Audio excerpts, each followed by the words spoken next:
আজ তো আমি একেবারে কামাল করে ফেলেছি, সব মুরগির ডিম একসাথে ভেঙে অমলেটে ঢেলে দিয়েছি। আহা, কি দারুণ সুগন্ধ ছড়াচ্ছে চারদিকে। আরে বাপরে, এত বড় অমলেট খাওয়ার পরেও আমার পেট খালি খালি লাগছে কেন? মনে হচ্ছে আজ ভাগ্যই বুঝি ক্ষুধার বিপক্ষে। এই যে ওই কবুতরটা উপরে বসে মজা নিচ্ছে নাকি?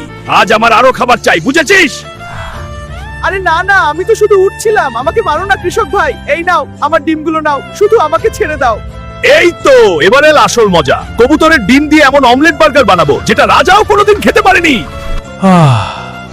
এখন তো আসল শান্তি। আজ আমার মনও ভরে গেল, পেটও ভরে গেল। আরে বাপরে, আমার পেট এমন মোচড় দিচ্ছে কেন, যেন ভেতরে একটা ঝড় উঠে গেছে। সব তোরই দোষ কবুতর, আজ তুই আর বাঁচবি না। আমার পেটের এই যন্ত্রণা আমি ছেড়ে কথা বলবো না। আমি তো ভয়ে পড়েই ডিম দিয়েছিলাম। আমাকে কেন শাস্তি পেতে হচ্ছে? আরে ভাই সাব, তোমরা সবাই তাড়াতাড়ি লাইক আর সাবস্ক্রাইব করে দাও আমাকে বাঁচানোর জন্য।